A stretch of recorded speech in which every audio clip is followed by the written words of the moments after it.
है जी कि ਜਿਹੜਾ ਹੁਣ ਜਿਹੜੀ ਗੱਲ ਇਹਦਾ ਮਤਲਬ ਸਾਰੀ ਜ਼ਿੰਦਗੀ ਕੋਈ ਭੇਦ ਸੀ, ਅੱਜ ਆਖਰੀ ਸਮੇਂ ਉਹ ਗੱਲ ਦੱਸਣ ਲੱਗੇ ਤੇ ਬਹੁਤ ਅਨਮੋਲ ਗੱਲ ਹੋਏਗੀ ਨਾ ਜੀ, ਕੁਦਰਤੀ ਹੈ ਵੀ ਹੁਣ ਆਖਰੀ ਵੇਲੇ ਜਿਹੜੀ ਗੱਲ ਚੇਤੇ ਆਈ ਹੈ ਇਹਦਾ ਮਤਲਬ ਕੋਈ ਬਹੁਤ ਦੁਰਲੱਭ ਗੱਲ ਸੀ।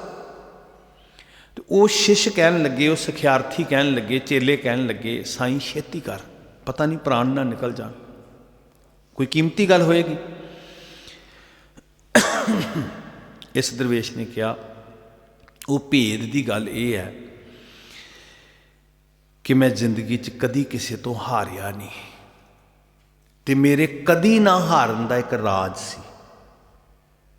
मैं कहना अज ये गल तुसीं बाहर खड़े होकर दस दो तो तुहाडे कोल करोड़ां रुपया लैके राजनीतिक ही पहुँच जाणगे भी तू लै लै तो मैनू दस मैं कदी ना हारा, है ना जी। इस गल की की वैल्यू है वो फिर तुहानूं दसणगे।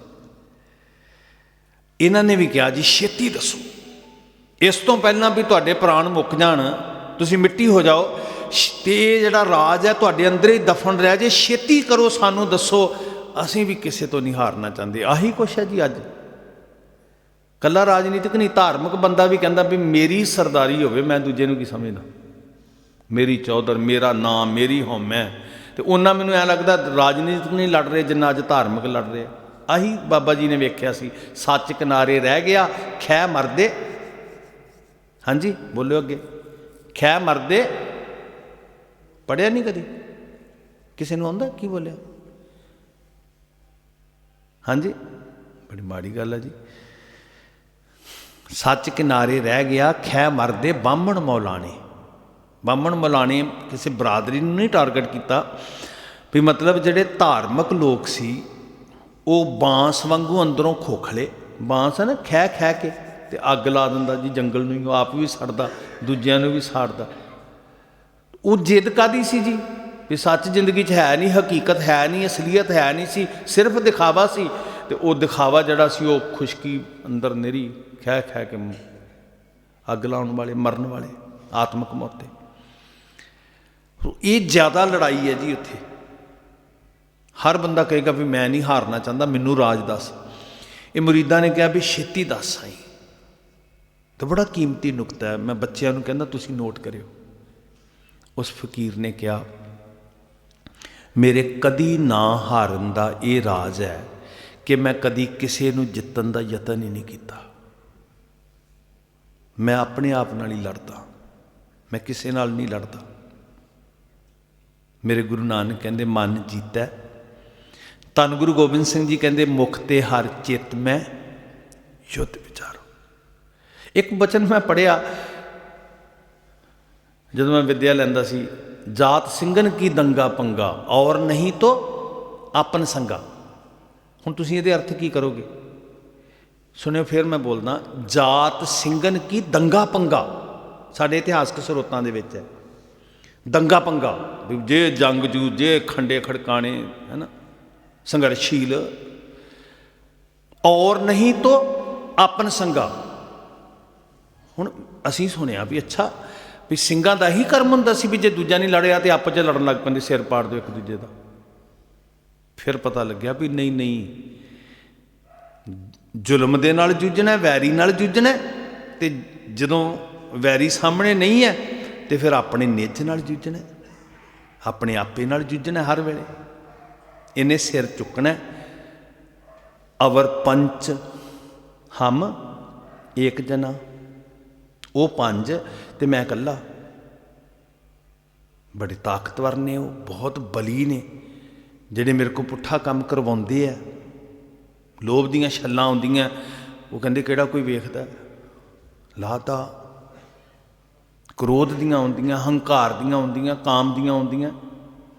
अवर पंच हम एक जना, क्यों राखें घर बार मना, मारें लूटें नीत नीत, किसे आग्या करी पुकार जना। इस देही अंतर पंच चोर बसै, काम क्रोध लोभ मोह हंकारा, अमृत लुटै मन मुख नहीं बुझै। तू लुटिया जा रहा सज्जना, डाकू लगे हुए तेरे अंदर बहुत धाड़वी ने।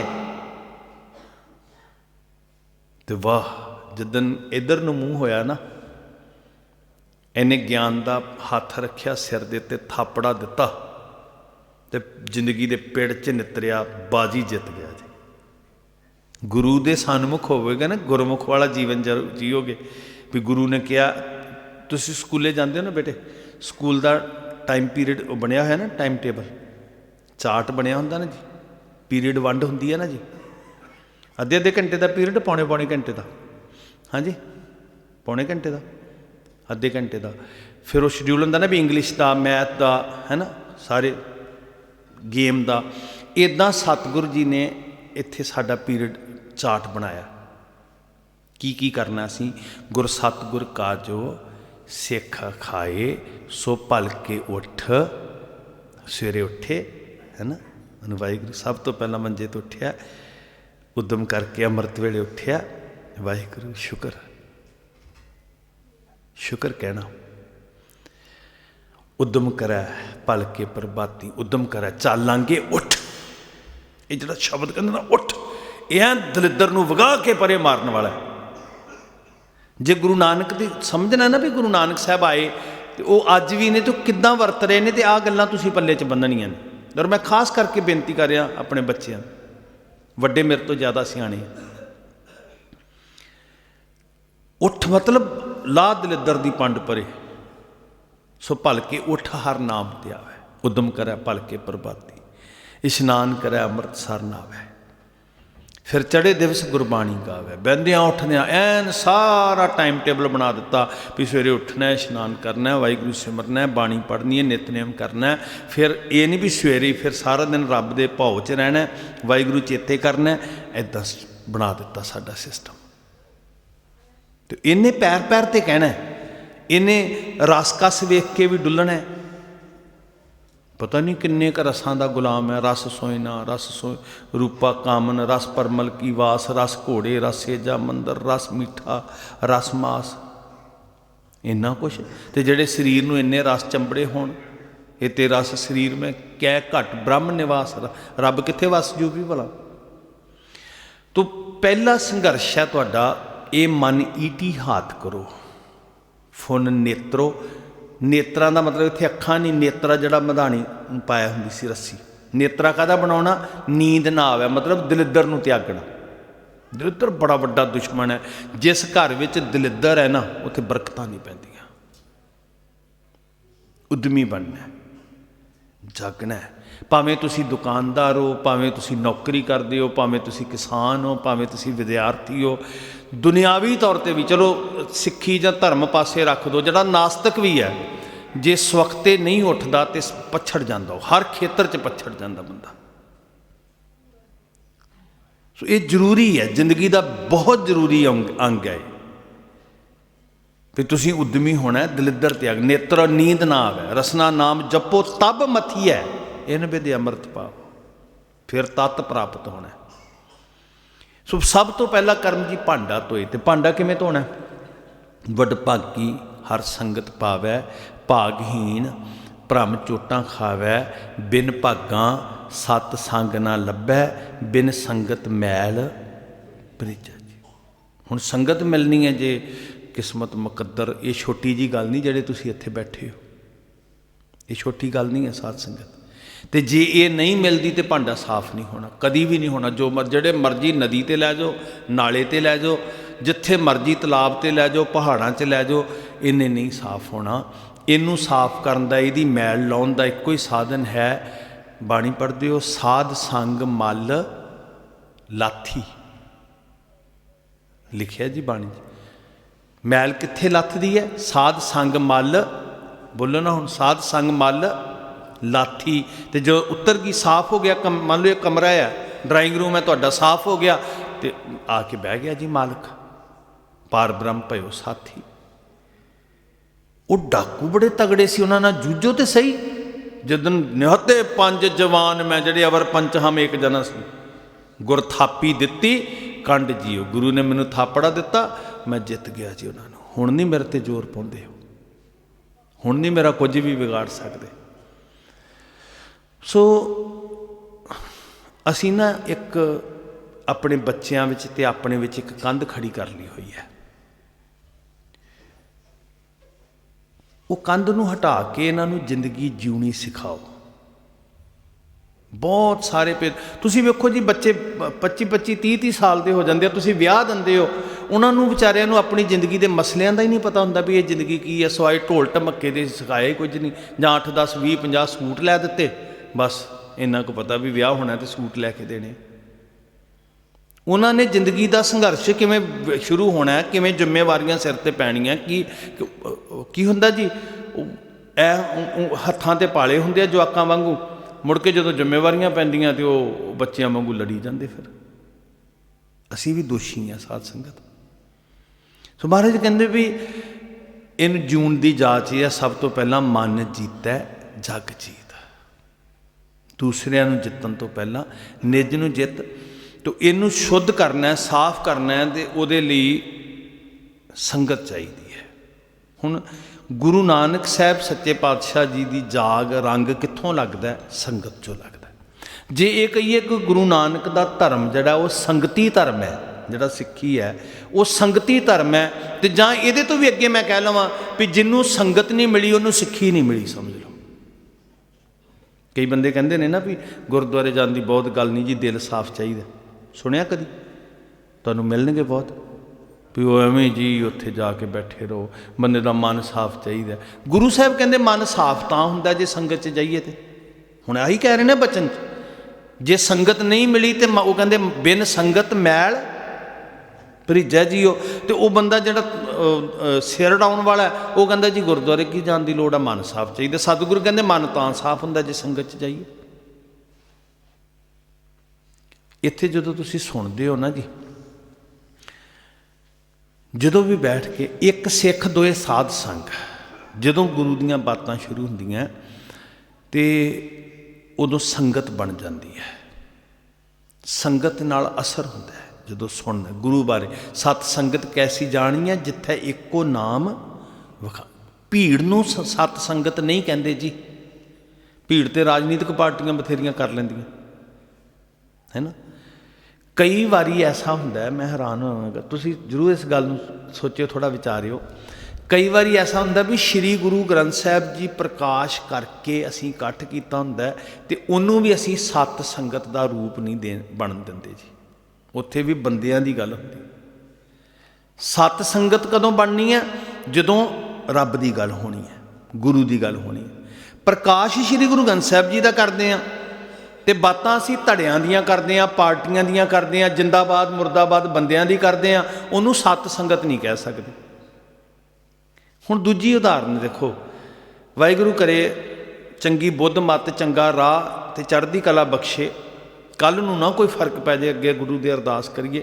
ਦਿੱਲੀ ਵਿੱਚ ਵੀਰ ਬੈਠੇ ਆ ਨਾ, ਹੈ ਤੇ ਸੰਸਾਰੀ ਲੋੜਾਂ ਵਾਸਤੇ ਇਕੱਠ ਹੈ, ਪਰ ਵਾਹ ਸਾਹਿਬ ਦੀ ਕਲਾ ਵਰਤੀ। ਮੈਂ ਕਹਿੰਦਾ ਕਿਸੇ ਦੀ ਚਤਰਾਈ ਨਹੀਂ। ਉੱਥੇ ਬੈਠ ਕੇ ਕੀਰਤਨ ਹੋ ਰਿਹਾ, ਉੱਥੇ ਬਾਣੀ ਪੜ੍ਹੀ ਜਾ ਰਹੀ ਹੈ, ਉੱਥੇ ਨਿਤਨੇਮ ਹੋ ਰਿਹਾ ਅੰਮ੍ਰਿਤ ਵੇਲੇ। ਹਾਂਜੀ, ਆਪ ਨਗਰ ਗੁਰੂ ਨਾਨਕ ਸਾਹਿਬ ਦੇ ਪੁਰਬ ਵਾਲੇ ਦਿਨ ਸੱਚਖੰਡ ਬਣਾ ਦਿੱਤਾ ਉਹਨਾਂ ਨੇ, ਜਿਹਨਾਂ ਚੁਰਾਇਆਂ ਦੇ ਵਿੱਚ ਪਾਂ ਸਾਰਾ ਦਿਨ ਨਹੀਂ ਸੀ ਮੁੱਕਦੀ। ਹੁਣ ਸਤ ਸੰਗਤ ਕਦੋਂ ਬਣਾ ਦਿੱਤੀ? ਹੈਗਾ ਸੀ ਸੰਸਾਰੀ ਲੋੜਾਂ ਦਾ ਇਕੱਠ, ਪਰ ਜਦੋਂ ਗੁਰਬਾਣੀ ਦਾ ਉੱਥੇ ਪ੍ਰਵਾਹ ਚੱਲਿਆ, ਉੱਥੇ ਢਾਡੀ ਵਾਰਾਂ ਗਾ ਰਹੇ ਨੇ, ਉੱਥੇ ਕੀਰਤਨ ਹੋ ਰਿਹਾ, ਤੇ ਸਧਾਰਨ ਇਕੱਠ ਨੂੰ ਸੰਗਤ ਬਣਾ ਦਿੱਤਾ। ਤੇ ਕਈ ਵਾਰੀ ਅਸੀਂ ਗੁਰੂ ਪ੍ਰਕਾਸ਼ ਕੀਤਾ ਹੁੰਦਾ ਤੇ ਅਸੀਂ ਉਹਨੂੰ ਸੰਗਤ ਬਣਨੀ ਨਹੀਂ ਦਿੰਦੇ ਜੀ। ਉੱਥੇ ਇੰਨਾ ਕੁ ਫਰਕ ਹੈ। ਜੇ ਸੰਗਤ ਨਹੀਂ ਤੇ ਮੈਲ ਨਹੀਂ ਉਤਰ ਸਕਦੀ। ਜਦੋਂ ਸਿੱਖ ਸੁਣਦਾ ਸੀ ਨਾ ਜੀ, ਗੁਰੂ ਕੀ ਸਿਫਤ ਸੁਣਦਾ ਸੀ। ਹੁਣ ਇੱਥੇ ਤੁਸੀਂ ਸੁਣ ਰਹੇ ਹੋ ਸੰਗਤ 'ਚ, ਇਹਦਾ ਇਫੈਕਟ ਕੀ ਪੈਣਾ, ਇਹਦਾ ਰਿਜ਼ਲਟ ਕੀ ਵੇਖਣਾ ਤੁਸੀਂ? ਇਹ ਸਤ ਸੰਗਤ ਇੱਦਾਂ ਹੈ ਜਿਵੇਂ ਮੰਨ ਲਓ ਤੁਸੀਂ ਖੇਤ ਤਿਆਰ ਕੀਤਾ। ਇੱਕ ਸ਼ਬਦ ਅਸੀਂ ਬਾਣੀ 'ਚ ਪੜ੍ਹਦੇ ਹਾਂ, ਸ਼ਾਇਦ ਤੁਹਾਨੂੰ ਯਾਦ ਹੋਵੇ, ਮਨ ਤਨ ਨਿਰਮਲ ਕਰਤ ਕਿਆਰੂ, ਹੈ ਨਾ। ਕਿਆਰਾ ਕੀ ਹੁੰਦਾ? ਕਿਸਾਨੀ ਕਰਨ ਵਾਲੇ ਆਪਾਂ ਪਿੰਡਾਂ ਵਾਲੇ ਹਾਂ। ਕਿਆਰਾ ਕਿੱਦਾਂ ਬਣਦਾ ਜੀ ਭਲਾ? ਹਾਂਜੀ, ਵੱਟਾਂ ਪਾ ਕੇ, ਹੈ ਨਾ। ਜੇ ਵੱਟ ਨਾ ਹੋਵੇ ਤੇ ਭਾਵੇਂ 100 ਕਿੱਲਾ ਜ਼ਮੀਨ ਹੋਵੇ, ਉਹਨੂੰ ਖੇਤ ਨਹੀਂ ਕਹਿੰਦੇ ਅਸੀਂ। ਇੱਧਰ ਚਲੇ ਜਾਓ ਬੀਕਾਨੇਰ ਵੱਲ, ਸੈਂਕੜੇ ਕਿੱਲੇ ਤੁਹਾਨੂੰ ਟਿੱਬੇ ਰੇਤਾ ਦਿਸਦਾ, ਉਹਨੂੰ ਖੇਤ ਥੋੜ੍ਹੀ ਕਵਾਂਗੇ ਅਸੀਂ। ਖੇਤ ਕਦੋਂ ਬਣੇਗਾ? ਜਦੋਂ ਐਨ ਤੁਸੀਂ ਉਹਨੂੰ ਤਰਤੀਬ ਨਾਲ ਕਿਆਰੇ ਪਾ ਦਿੱਤੇ। ਹੁਣ ਵੇਖੋ ਗੁਰੂ ਸਾਹਿਬ ਦੇ ਸਮਝਾਉਣ ਦਾ ਤਰੀਕਾ ਕਿੱਦਾਂ। ਕਹਿੰਦੇ ਵੀ ਤੂੰ ਆਪਣੇ ਮਨ ਤਨ ਨੂੰ ਨਿਰਮਲ ਕਰ। ਮਨ ਦਾ ਨਿਰਮਲ ਹੋਣਾ, ਫੁਰਨਿਆਂ ਦਾ ਨਿਰਮਲ ਹੋਣਾ। ਤਨ ਦਾ ਨਿਰਮਲ ਇਹ ਨਹੀਂ ਵੀ ਸਾਬਣ ਲਾ ਕੇ ਧੋ ਲਿਆ। ਤਨ ਦਾ ਨਿਰਮਲ ਹੋਣਾ, ਕਰਮ ਪਵਿੱਤਰ ਹੋਣੇ। ਫੁਰਨੇ ਪਵਿੱਤਰ ਤੇ ਕਰਮ ਪਵਿੱਤਰ। ਸਮਝ ਲਓ ਮਨ ਵੀ, ਹੁਣ ਜੇ ਅਸੀਂ 1000 ਵਾਰੀ ਵੀ ਸਾਬਣ ਲਾ ਕੇ ਧੋ ਲਈਏ ਤੇ ਕਰਮ ਮੈਲੇ ਨੇ ਨਾ ਤੇ ਸਭ ਕੁਛ ਮੈਲਾ। ਮਨ ਮੈਲੇ ਸਭ ਕੁਛ ਮੈਲਾ, ਤਨ ਧੋਤੇ ਮਨ ਹੱਛਾ ਨਾ ਹੋਏ। ਹੁਣ ਇਹਨੂੰ ਪਹਿਲਾਂ ਕਰਨਾ ਸਾਫ਼। ਸਾਡੇ ਬਜ਼ੁਰਗਾਂ ਨੇ ਕੀ ਕੀਤਾ, ਮੈਂ ਉੱਧਰ ਗਿਆ ਤਰਾਈ ਵਾਲੇ ਖੇਤਰ 'ਚ, ਜਦੋਂ ਵੀ ਵੀਰ ਪਿਆਰ ਕਰਦੇ ਆ ਤੇ ਉਹ ਕਹਿੰਦੇ ਜੀ ਸਾਡੇ ਬਜ਼ੁਰਗਾਂ ਨੇ ਫੁੱਟਾਂ ਦੇ ਹਿਸਾਬ ਨਾਲ, ਜਿਹੜੀ ਜੰਗਲ ਸੀ ਨਾ, ਅੱਜ 1 ਫੁੱਟ ਪੁੱਟਿਆ, ਕੱਲ੍ਹ 2 ਫੁੱਟ, ਗਿੱਠਾਂ ਦੇ ਹਿਸਾਬ ਨਾਲ ਜੰਗਲ ਪੁੱਟ ਕੇ ਸਾਫ਼ ਕੀਤੀ ਧਰਤੀ। ਜਦੋਂ ਧਰਤੀ ਸਾਫ਼ ਕਰ ਲਈ ਫਿਰ ਉਹਦੀਆਂ ਵੱਟਾਂ ਬੰਨੇ ਬਣਾ ਕੇ ਤੇ ਫਿਰ ਉਹਨੂੰ ਖੇਤ ਬਣਾਇਆ। ਹੁਣ ਆਹੀ ਗੱਲ ਗੁਰੂ ਸਾਹਿਬ ਸਮਝਾ ਰਹੇ ਆ। ਪਹਿਲਾਂ ਤੂੰ ਇਹਨੂੰ ਤਿਆਰ ਕਰਨਾ, ਸਾਫ਼ ਕਰ, ਫਿਰ ਇਹਦਾ ਕਿਆਰਾ। ਹੁਣ ਕਿਆਰਾ ਕੀ ਕਰਦਾ ਜੀ? ਮੈਂ ਫਿਰ ਬੱਚਿਆਂ ਨੂੰ ਕਹਿੰਦਾ ਵੀ ਇਹ ਸੌਖੀਆਂ ਜਿਹੀਆਂ ਐਗਜ਼ੈਂਪਲਸ ਨੇ, ਤੁਹਾਡੇ ਕੰਮ ਆਉਣੀਆਂ। ਅਸੀਂ ਇੱਕ ਕਿਆਰਾ ਇਸ ਲਈ ਕਣਕ ਬੀਜੀ ਨਾ, ਕਣਕ ਬੀਜ ਕੇ ਤੇ ਜ਼ਰੂਰੀ ਕਹਿੰਦੇ ਹਾਂ ਵੱਟਾਂ ਪਾ ਦਈਏ ਜੀ, ਕਿਆਰੇ ਪਾ ਦਈਏ।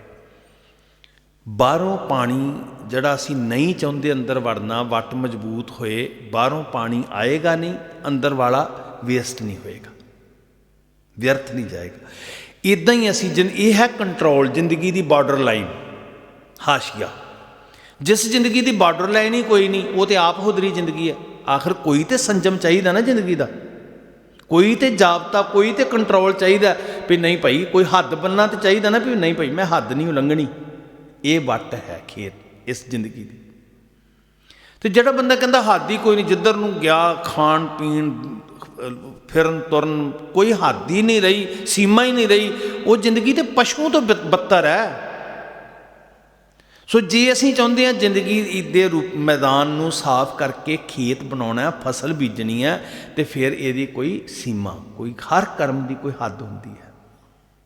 ਹਰ ਕਰਮ ਦੀ, ਸਾਡੇ ਖਾਣ ਦੀ ਕੋਈ ਸੀਮਾ ਹੈ, ਸਾਡੇ ਬੋਲਣ ਦੀ ਕੋਈ ਸੀਮਾ ਹੈ, ਕੋਈ ਮਰਜ਼ਾਦਾ। ਇਹਨੂੰ ਕਹਿੰਦੇ ਕੁੰਡਾ।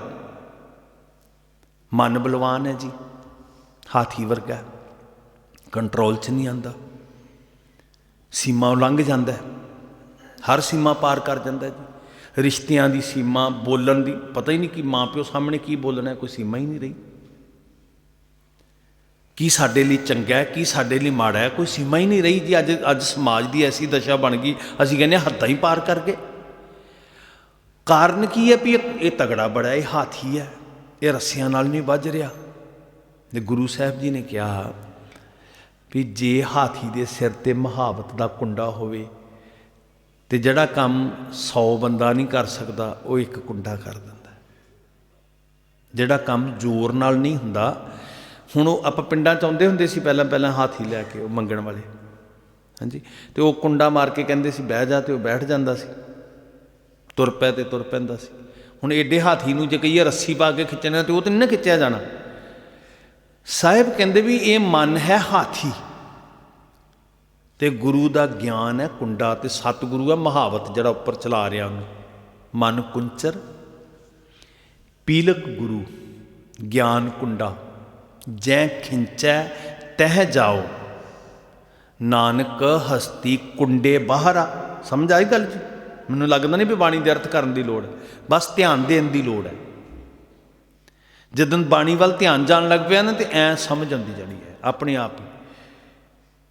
ਨਿੱਕੇ ਨਿੱਕੇ ਬੱਚੇ ਮੈਂ ਵੇਖਿਆ 6ਵੀਂ 7ਵੀਂ 'ਚ ਪੜ੍ਹਦਿਆਂ ਨੇ ਕਿੰਨੇ ਸਹਿਜ ਪਾਠ ਕਰ ਲਏ ਜੀ, ਬੜੇ ਪਿਆਰ ਨਾਲ। ਤੁਸੀਂ ਵੀ ਕਰਿਆ ਕਰੋ ਮੇਰੇ ਪਿਆਰੇ ਪੁੱਤ, ਗੱਲਾਂ ਕਰਿਆ ਕਰੋ ਗੁਰੂ ਨਾਲ। ਕੋਈ ਗੱਲ ਨਹੀਂ, ਸਾਲ ਲੱਗ ਜੇ, 2 ਸਾਲ 5 ਸਾਲ ਲੱਗ ਜਾਣ, ਯਕੀਨ ਕਰਿਓ ਤੁਹਾਨੂੰ ਗੁਰੂ ਦਾ ਗੱਲ ਸਮਝ ਆਉਣ ਲੱਗ ਪੈਣੀ ਵੀ ਬੜਾ ਰਸ ਹੈ ਇਹਦੇ ਵਿੱਚ, ਜ਼ਿੰਦਗੀ ਸਵਾਰ ਦਿੰਦਾ ਇਹ। ਤੇ ਮਨ ਕੁੰਚਰ ਪੀਲਕ ਗੁਰੂ ਗਿਆਨ ਕੁੰਡਾ, ਜੈ ਖਿੰਚੈ ਤਹਿ ਜਾਓ, ਨਾਨਕ ਹਸਤੀ ਕੁੰਡੇ ਬਾਹਰਾ। ਜੇ ਹਾਥੀ ਦੇ ਸਿਰ 'ਤੇ ਕੁੰਡਾ ਨਾ ਹੋਏ ਤੇ ਫਿਰ ਉਜਾੜਾ, ਉਹ ਢਾ ਦੇਗਾ ਤੁਹਾਡੇ ਛੱਤਾਂ ਮਾਰੇਗਾ, ਕੰਧ ਨੂੰ ਸਿਰ ਕੰਧ ਤੋੜ ਦੂ, ਕਿਸੇ ਕਾਰ ਨੂੰ ਮਾਰੇਗਾ ਸਿਰ ਕਾਰ ਭੰਨ ਦੂ, ਹਾਂਜੀ।